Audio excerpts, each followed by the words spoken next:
Hooah! Dear pirates, philosophers, heretics, thinkers, and humanists. Welcome aboard the ship of the Stoic Pirate and on our quest for the treasure of the good life.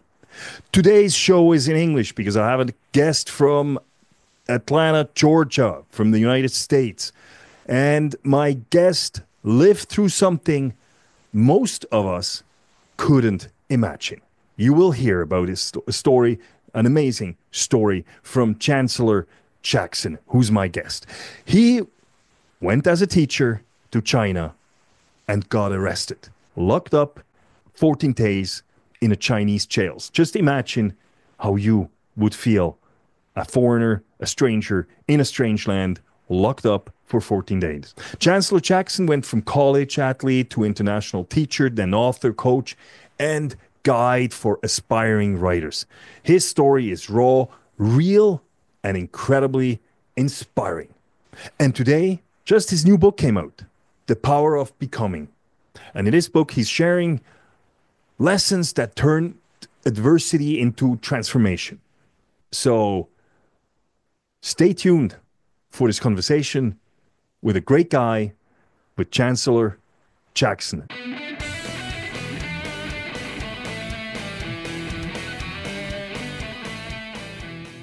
Hi, Chancellor. It's great having you on the ship of the Stoic Pirate. You're in Florida right now. I'm in Switzerland. This is so great. This is amazing that we have this technology that we can talk together. And it's great having you. It's great having you. And so my first question is actually your name. When I saw Chancellor Jackson, I said, what a cool name.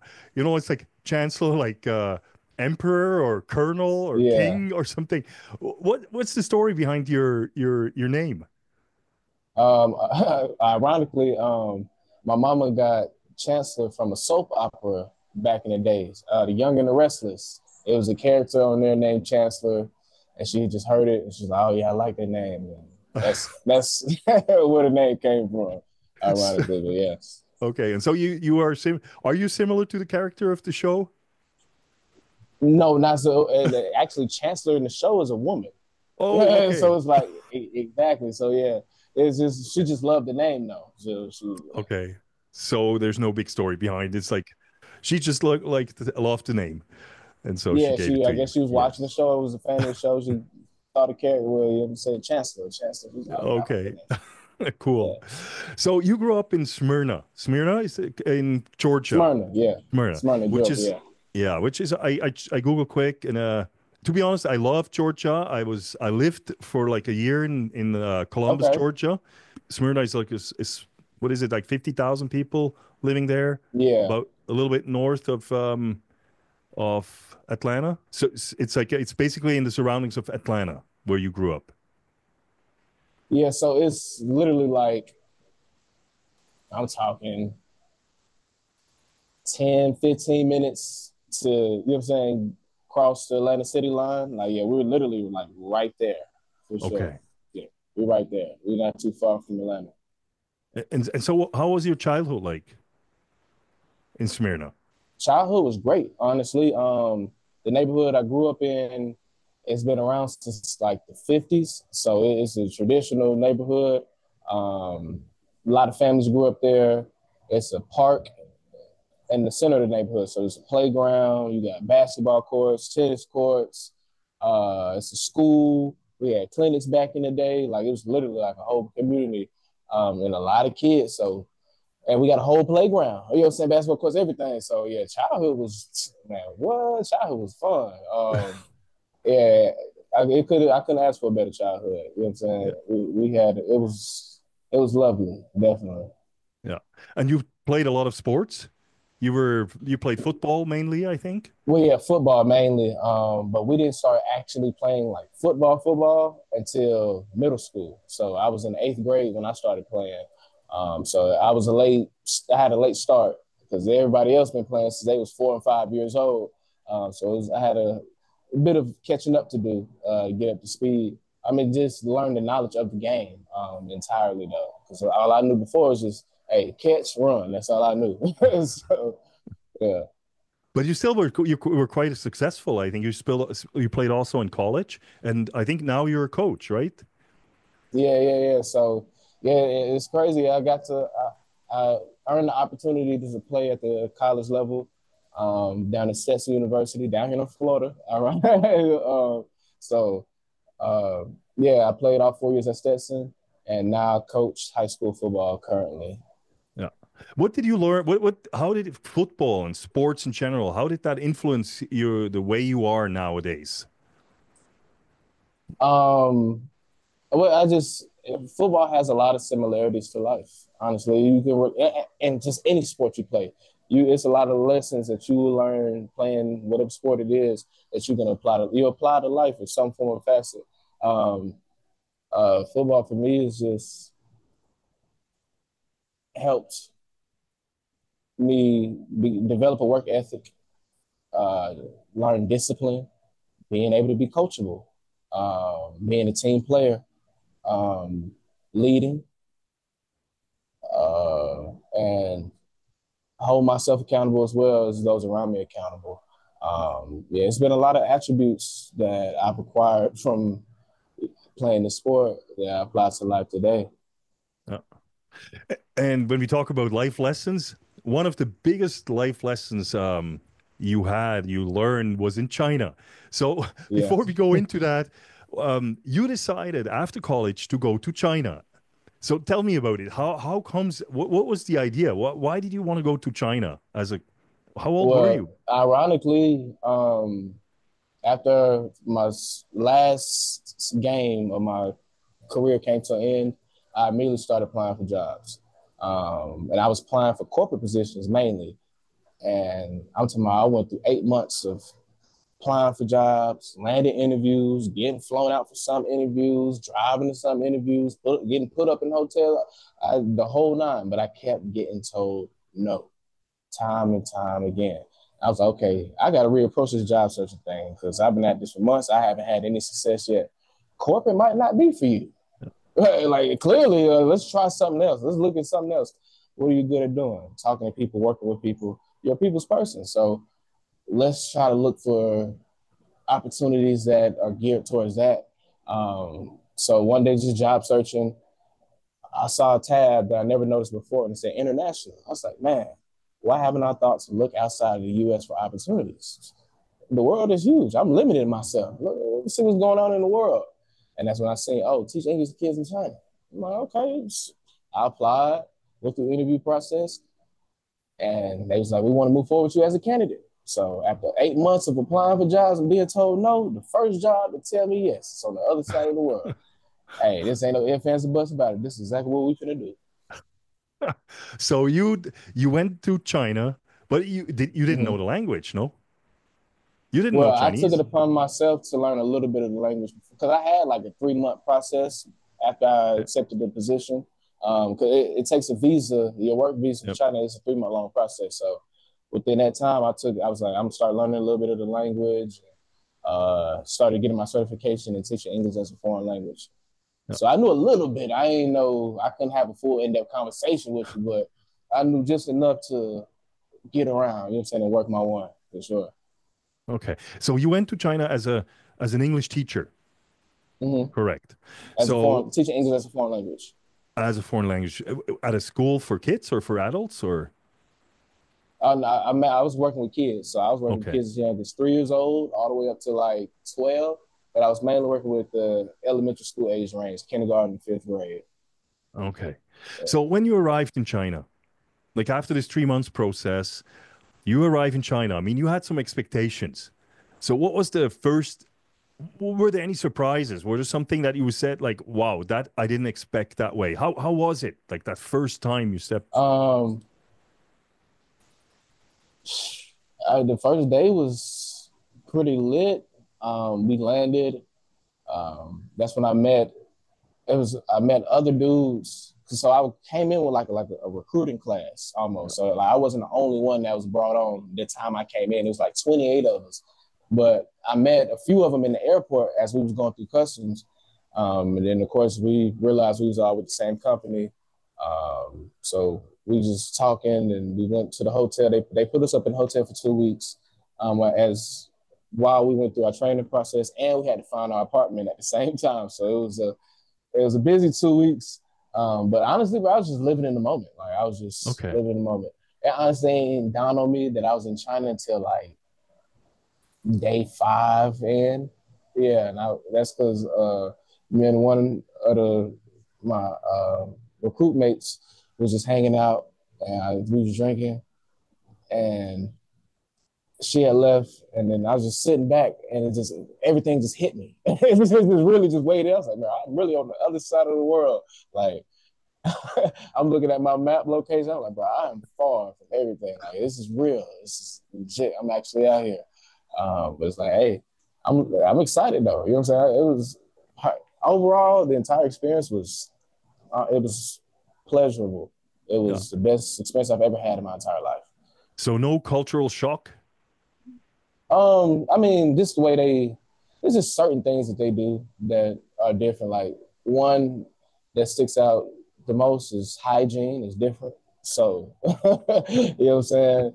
They don't really So, wash their hands like that. You know what I'm okay. saying? Okay. They don't really brush their teeth like that. Uh, a lot of them don't use toilet paper for real, because you can't even really flush the toilet paper. Like you got to use toilet paper and throw it away in the trash. Like Okay. so, yeah, it's stuff like that that's Yeah. different, Yeah. but it's still life though. You know what I'm saying? People Yeah. get up, go to work. You know what I'm saying? Yeah. Go to school, do whatever. You know what I'm saying? It's still Yeah. life as we live it here. It's just the people are different, and you know what Yeah. I'm saying? Is the But language is different. yeah, but you still have to be an easygoing guy, quite an adapt or a guy who can adapt quite quickly. I mean, not everybody would be so Like they showed us easygoing. the ropes for like a day or two, but the metro system is pretty easy to learn. Like I Okay. was surprised how easy it was to navigate. I picked that up very fast, and that's the best way to get around. Yeah. Beijing, China, driving, no, you Okay. can catch cabs and Ubers, but all that stuff adds up.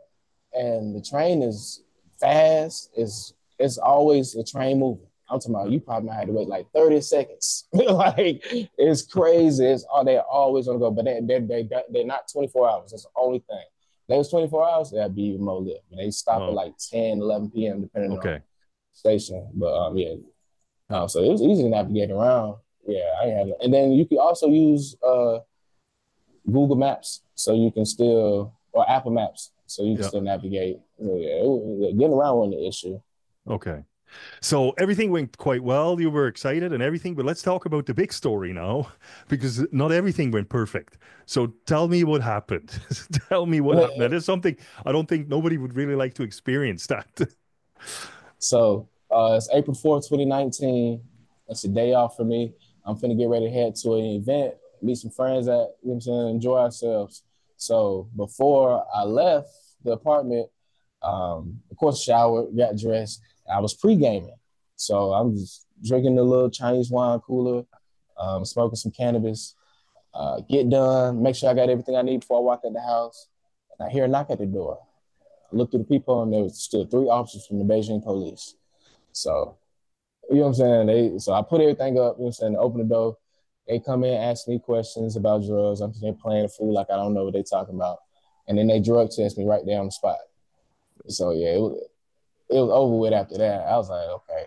So do the drug test, fail the drug test, of course. Now the cuffs are on me. All forms of communication cease to exist at this point. So I don't know what's gonna happen, where we going, nothing. But I'm like, I'm gonna figure it out. Just just sit and watch. So bounce around from precinct to precinct before I'm actually. Eventually, I'm taken to the jail where I'm housed, and I'm locked up 24 hours a day, 7 days a week, 15 men to one cell, 9 wooden beds, 3 soups a day, and all I had was a plastic bowl and a plastic spoon. At this point, I don't know how long we're gonna be in here. I don't know if you know what my specific charges are. I ain't talked to nobody. Nobody talked to me for real. I'm in a cell with 14 other Chinese men, none of which I can communicate with. So it's like, yeah, it's not looking too good right around now. So Yeah, so that's pretty much the basic synopsis of the story, and Yeah. eventually I am let go, and that's just on some one random day. You know what I'm Yeah. saying? They just called me to come on for real, and I'm But so taking you straight to my apartment to pack up the rest of my things, and then straight to the airport where I was deported from the country. okay. So what went through your head when you were like in this cell with like well you said 14 other guys and like 10 Yeah, beds and you don't know how long you stay there and what's going on. What went yeah. through your mind during during that moment? So they always bring inmates in during the night, like throughout the night. So, I don't. That's just their protocol. That's just what they do. I don't know why. So by the time I actually got to the cell, it was like 4 a.m. in the morning. So of course, you know what I'm saying, they just sleep. So you can only imagine. It's funny.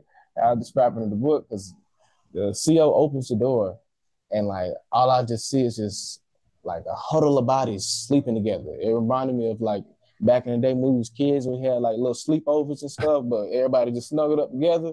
That's what it looked like. But these are grown men. So I'm like, what is going on? But strangely enough to that, like right across from the bunks, right up against standing up against the wall, up straight are two like inmates watching them sleep. So I'm looking at them because they're the only people awake. So I'm looking at them, they looking at me because the last thing they expect to see come walk through the door is this black dude with dreadlocks. So Yes. they just looking at me crazy, and I'm looking at them crazy, like, why y'all watching these folks sleep? Like, what y'all got going on in here? Uh, I'm just like, okay. And I'm just scanning the room. The bathroom is to the left. It's its own separate room, but all the walls are made of glass, so everybody in the cell can see inside the bathroom. And it's just a sink, a squat toilet, a hole in the ground, pretty much, and a shower in number the water hose with a shower head duct tape to it.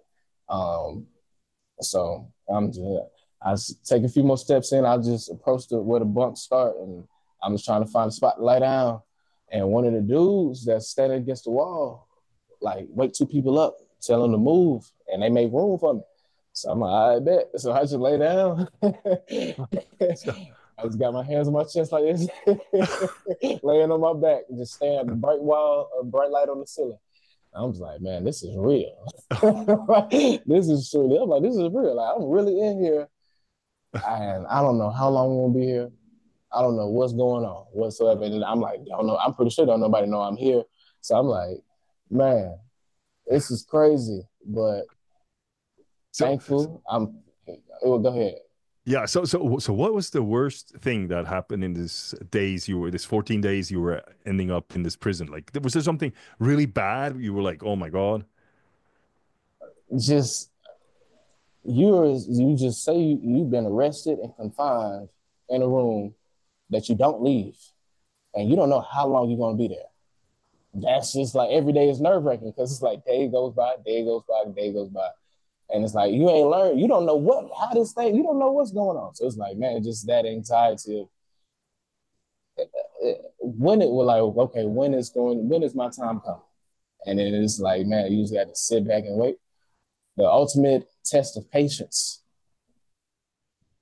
Uh, did that, I mean, I think that changed yours. I mean, it helped you also develop a mindset, a new mindset. I think you see, Correct. it was also an experience of enlightenment in some way, or no? Yeah, for sure. Without a Yeah, doubt. Without a yeah, doubt. I, so think about it like this.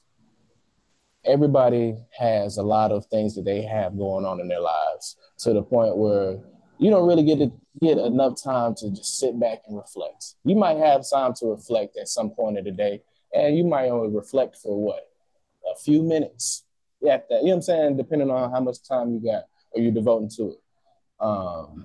So imagine having for the first 3 days, I was the only foreigner, the only English speaker in the cell. So imagine you having a full 72 hours where you are in one room and you do not leave this room. And all you have to do is just sit there and just think and reflect. 3 straight days.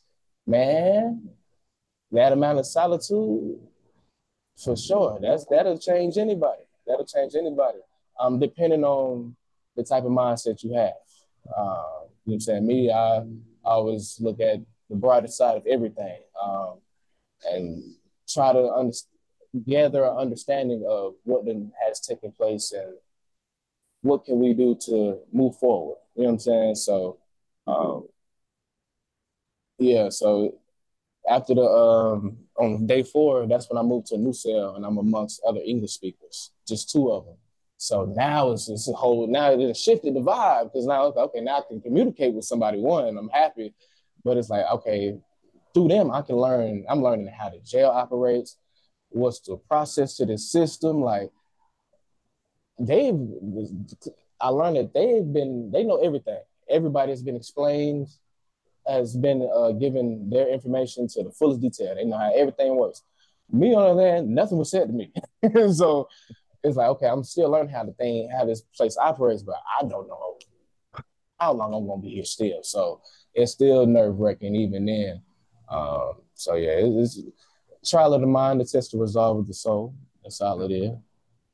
no. So 72 hours, you were basic like this first 72 hours. You said it's like, this solitude. You're basically staring at the ceiling. And and Basically, and today, if you think about it, today we cannot be like we're incapable of being bored.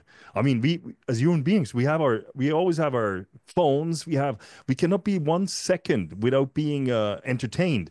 yeah, If we wait for somebody, we take our phone, we scroll on Instagram or whatever. facts. So, I mean, how I mean back then, it was 2019. Maybe Yeah, we were not that addicted yet. Maybe than we're now. I mean, 6 years later, but still. So what would you tell people nowadays? Like, is it good to have sometimes this solitude? Is it good to be like once in a while bored or like just by yourself, focused on yourself? yeah. Everything must come to balance. Everything we do. So just as much distractions you have in your life, yeah, you definitely need your me time, and you should devote more than just 30 minutes or an hour. Like, take a whole day. You know what I'm saying? Just for you. It's 7 days out the week. You can't take one day for you. Like, come on now. You'll say where the balance at. You gotta balance yourself out. That's why I feel like people be just out of whack. You know what I'm saying? There's no balance. It's just work, life, No, work, life. You know what I'm saying? no, no. And so do you do that now? More conscious, like since then? Are you taking yourself like for yourself some you times or some me time? Like Yeah, do you do that? And how do you do it? yeah. Like concretely? Road trips, solo. Okay. Okay. Take solo road trips. And I got an EV. So the road trips are different in the EV.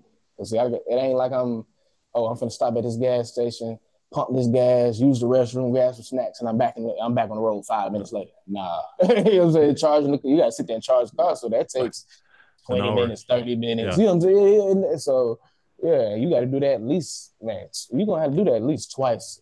So it's like, yeah, it's a lot. I'll be on that road for a long time. So I use that to just be with myself. I ride in silence a lot. Yeah. Like I drive in silence a lot just to reflect. Or if anything, I might play music depending on if I'm in the mood for music. If not, then I have a podcast on or an audiobook playing Yeah. just to stimulate my mind and feed me as I'm just driving, you know what I'm saying? So Yeah. balance it out. Yeah. You also said that when you moved after this 3 days, you moved and then you had the English speaking people, another dude there, but Yeah. you said also you always try to see the bright side or the positive side. You start to learn something.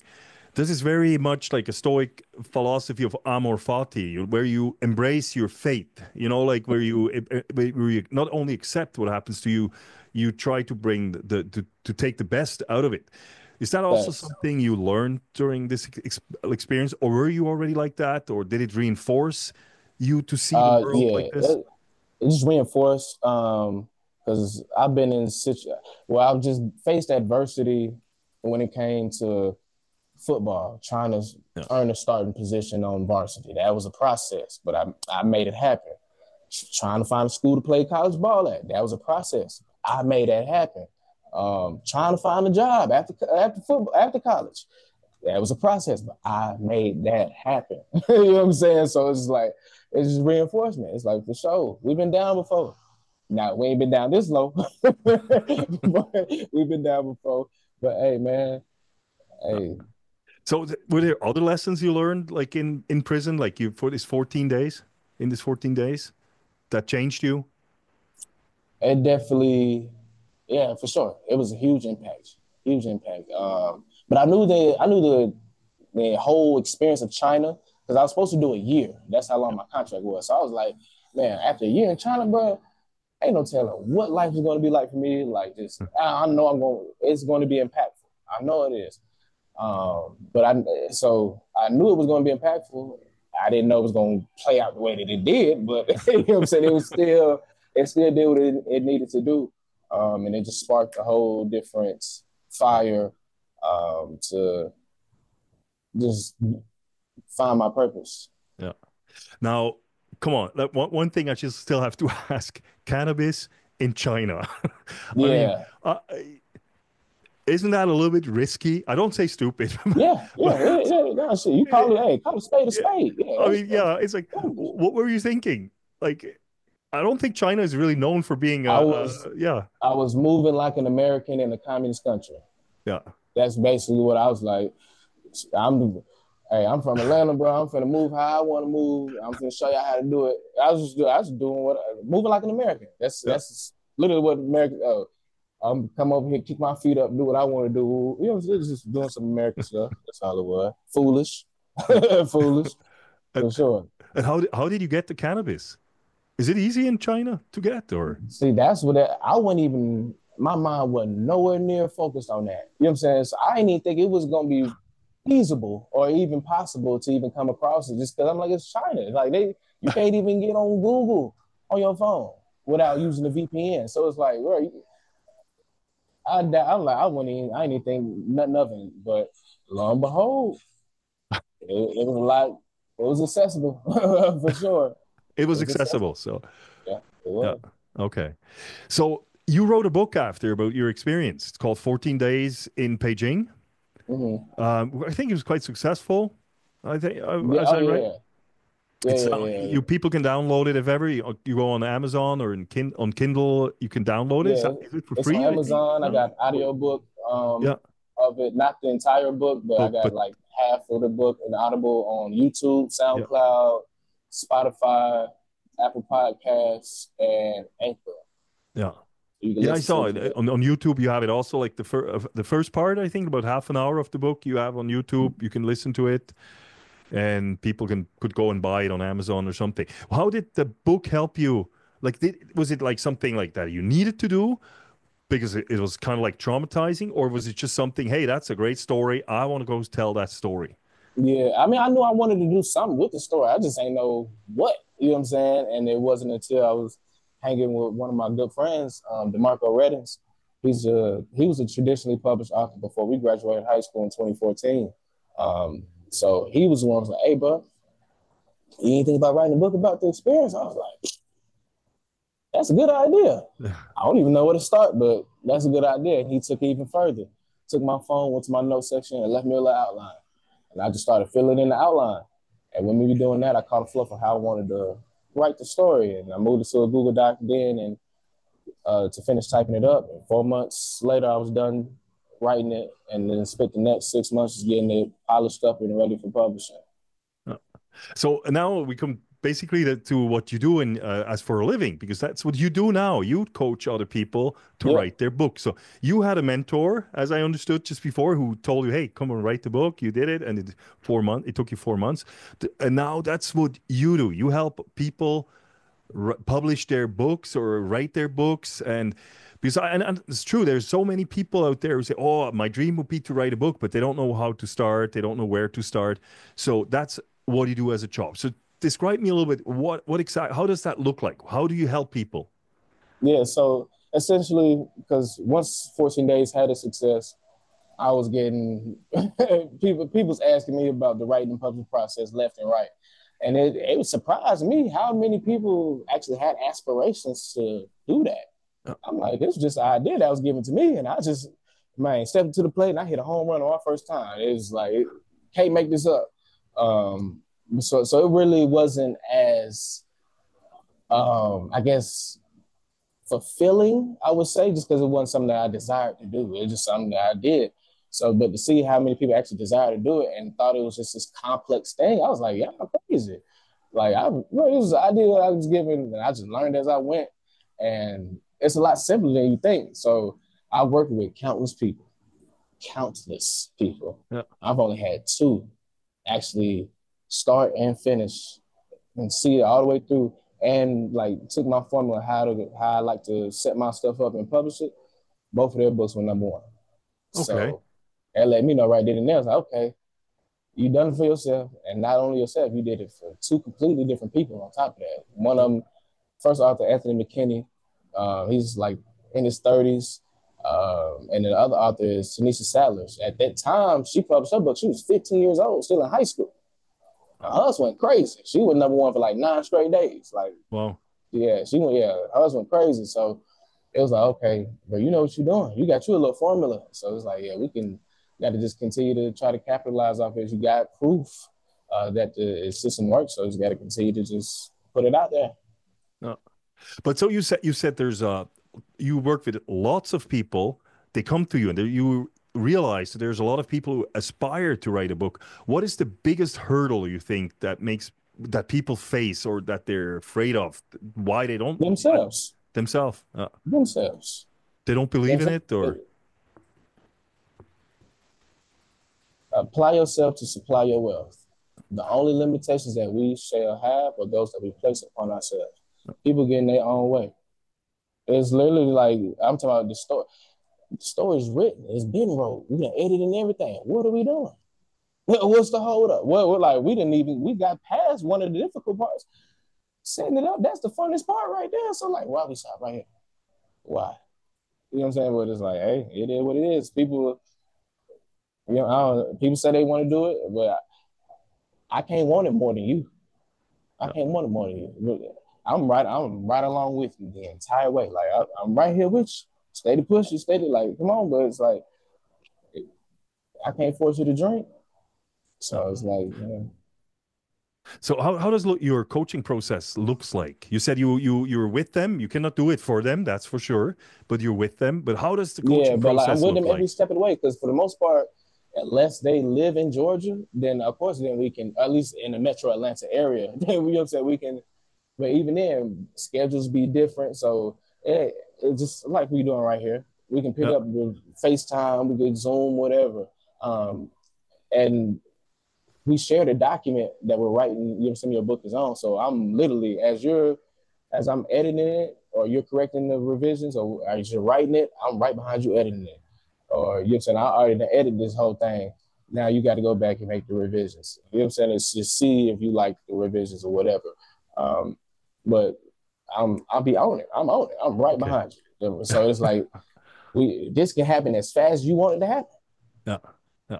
I say the only thing that gets out of your control when it comes to at least as far as what you this timeline wise is trying to get the cover together perfectly the way that you want it. Yeah. Because you might have the concept, you send it to the book cover designer. It's going to be some discrepancies. You're going to have to go back and forth with them just to get it exactly right. You know what I'm saying? And Yeah. that takes time. But aside from that, everything else, man, is on your own time. Yeah. So So it's like, yeah. so you accompany them, you're behind them, you're literally I mean you're the coach. You coach them. So so I mean maybe it's an indiscreet question, but if somebody is listening now and say I would be interested working with Chancellor, so how much what do they have to calculate? How much is it? How much does your service approximately cost? It just depends. Honestly, like that's something we can just hash out, and it really just depends on what you're looking for specifically. Because it's like you want me to help you edit the book, then okay, that's one thing. You need me to, you know what I'm saying? You just have the concept down.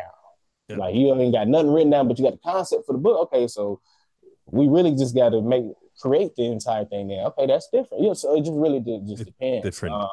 But honestly, I'm flexible. I work with everybody's budget. Okay.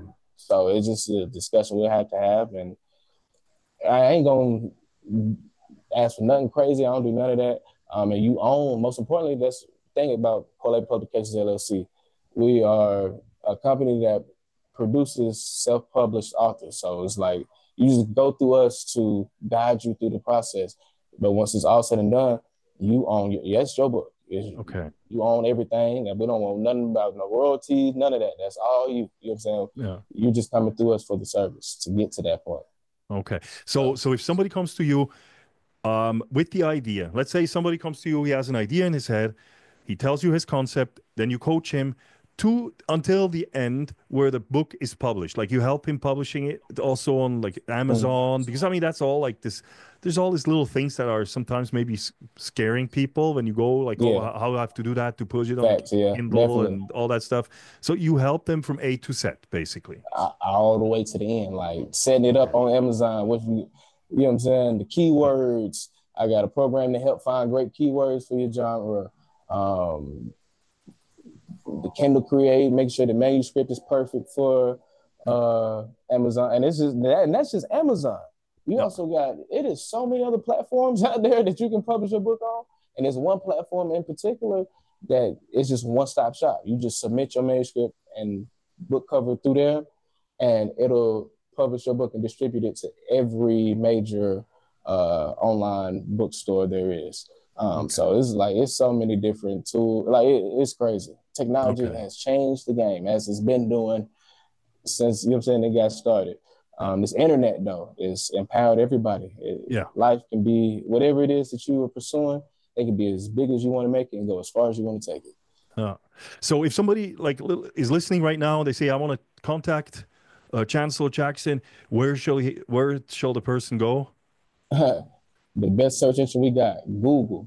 Google Chancellor K Jackson. Literally everything you need will pop up from my social media accounts, website, books, other podcast interviews I've done, the whole nine, you name it. Great. Literally, just Google me, you'll find me. Okay, so now I will put your website and stuff in the description also of the podcast, so people can shall contact you. They shall not be afraid. It's not going to cost a fortune, and you're going to help them from A to Z. Because there's so many people have that dream of publishing a book, and then they don't do it because they're afraid of like little details. And Facts. I think that's exactly where guys like you can come in and help people fulfill their dream of having their own book. I think so. Speaking about books, today you had another book coming out from yourself. It's called The Power of Becoming, the Seven Pillars of Happiness, or Growth what? and empowerment. Growth and empowerment. Roads of Empowerment. I downloaded it today. And I thought it was great. It's like that I have you today, and today your book comes out. Yeah. So tell me a little bit about your book, about the power of becoming. What inspired you to do it, and what is the whole idea behind? Based on the content that I post on my social media accounts, I always post quotes. Um, and then my captions just expand on the quotes. So I was like, okay, I will eventually want to do something with all of these quotes. I just didn't know what I wanted to do, how I wanted to go about it at first. And then one day, well, many months later, it came to me one day when I was trying to take a nap. I was laying down, eyes closed, not even sleep yet, was trying to just go to sleep. And it just, boom, it just clicked. I was like, oh, for sure. I got up right then and there. Okay, boom, this is how we're going to do it. And then as I got it on paper more, I figured out how I wanted to just set it up.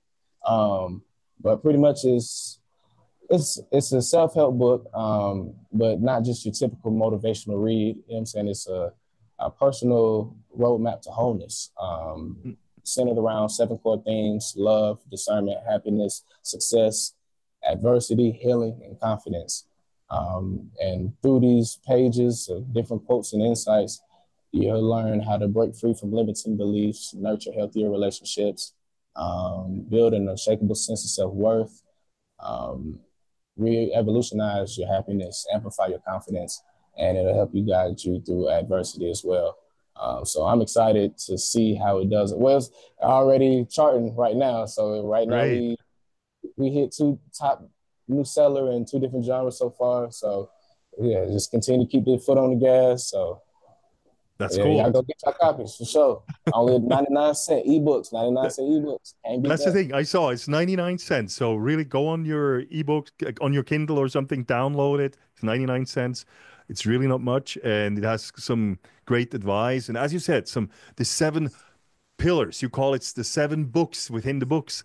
And you Correct. mentioned them before. Which one was or is there, do they have like, is one more important than the other, or are they all the same importance? Or, I just they all balance each other out because you're gonna you're gonna experience love for your along your journey.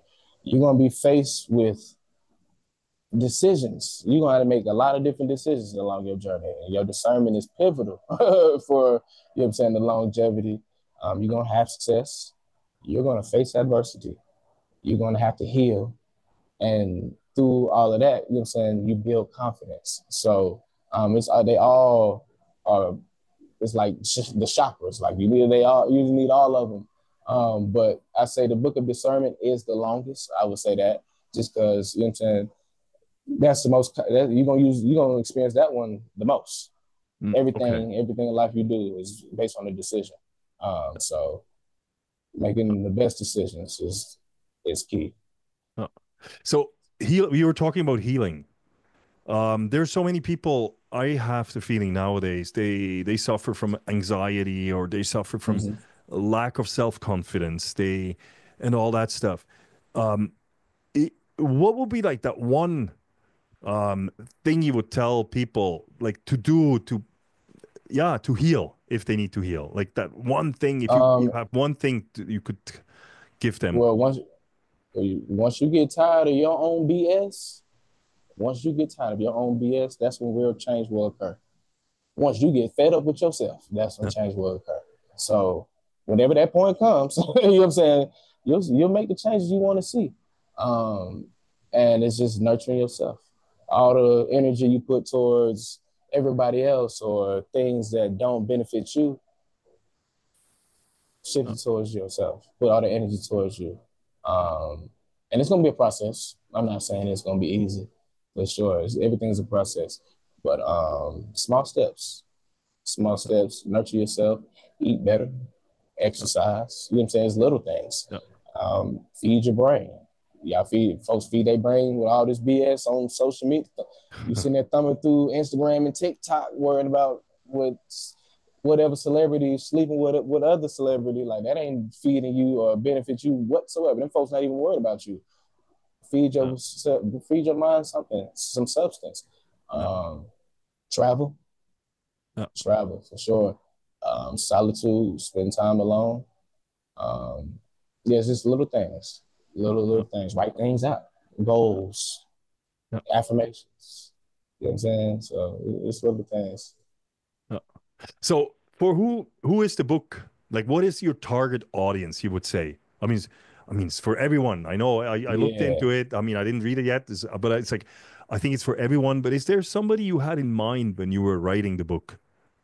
mainly for those that know me in a sense, um, and know how my spirit is, but don't have access to me all the time. You know what I'm saying?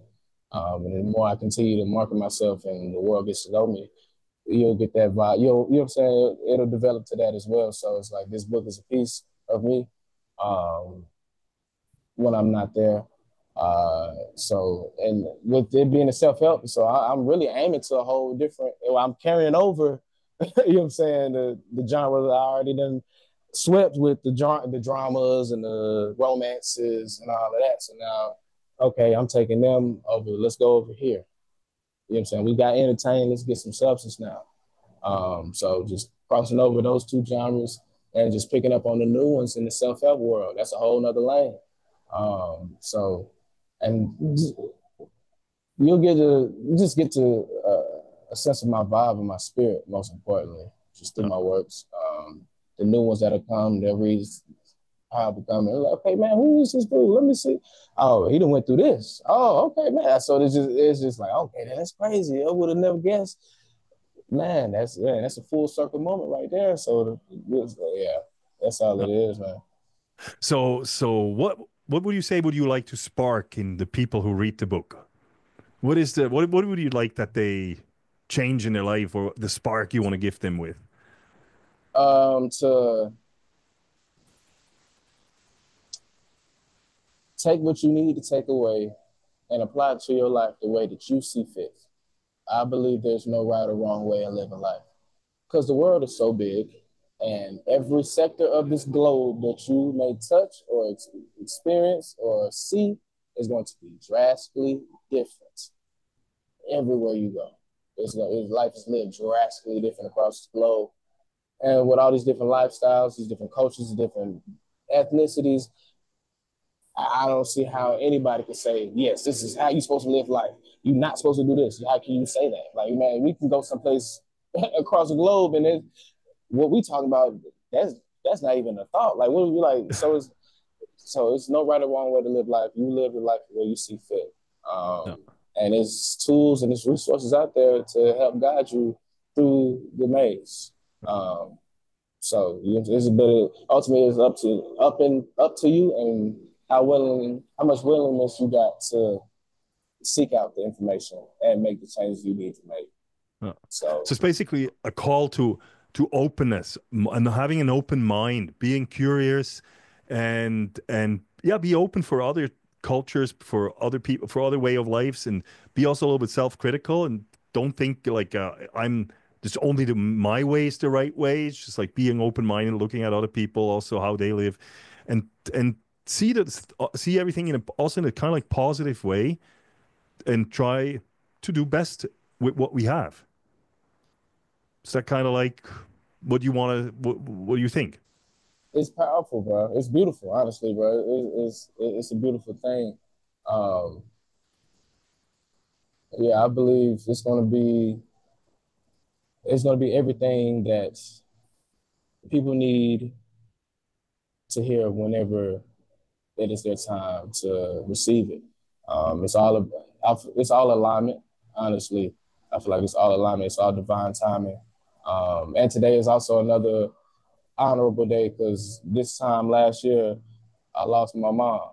So that's the way, and that's one of the main reasons why I picked the 11th, Okay. just to honor her and to one thing came to end, but when things come to end, new things begin. Yeah. So you know what I'm saying. So that's Yes. yeah, it's a powerful, powerful day, and it's you know what I'm saying, a very spiritual day for me. Yeah. So I'm just sharing it with the world. Yeah. That's a beautiful thought. If something comes to end, when something comes to end, something new is going to start. I think Factual. that's very nice. That's very nice. What's the next thing? Like you now we can say you said it just like something comes to an end. You basically ended now that book that came out now. Now it's on its Yeah, own. It's going to be sold. What's next for you? What are your ideas? man. This be the ugly part for me, especially just because it's like I'm not. Well, this is my first book that I actually like just created.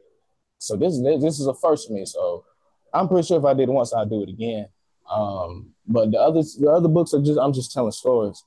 So as of right now, I was like, man, I honestly don't know. I don't know what my next book will be or when I'll get the inspiration to write it.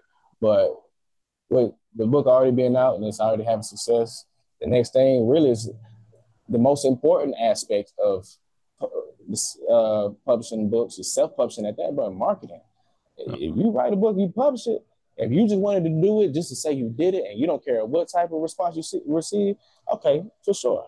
Hey, that's fine. Me, on the other hand, I like to see results. So it's like, okay, it's already getting results, but now we got to amplify it even more. Like, what? This is day one. So it's like, yeah, it's pedal to the metal with that. But I say the end goal, my end goal, 14 days in Beijing, just like it, that's still going to be my bread. It will always be my bread and butter.